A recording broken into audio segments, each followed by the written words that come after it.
Hi everyone, welcome back to another video from Tech Basics. In this video, we are going to be showing you how to log in and access your Intercoastal Mortgage account online. So without wasting much of our time, let's dive into the video.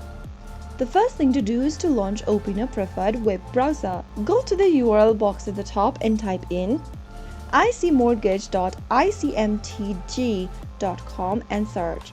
Doing this will take you to the login page for Intercoastal Mortgage.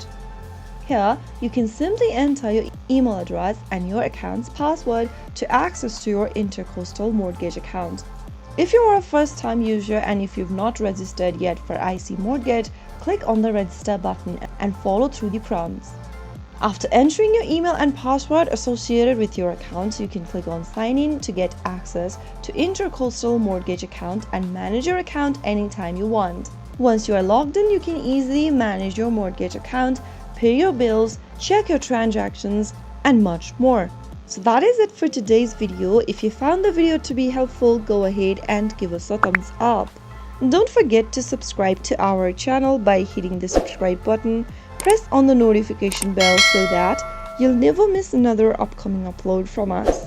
I will be back again in the next video. Thank you for watching.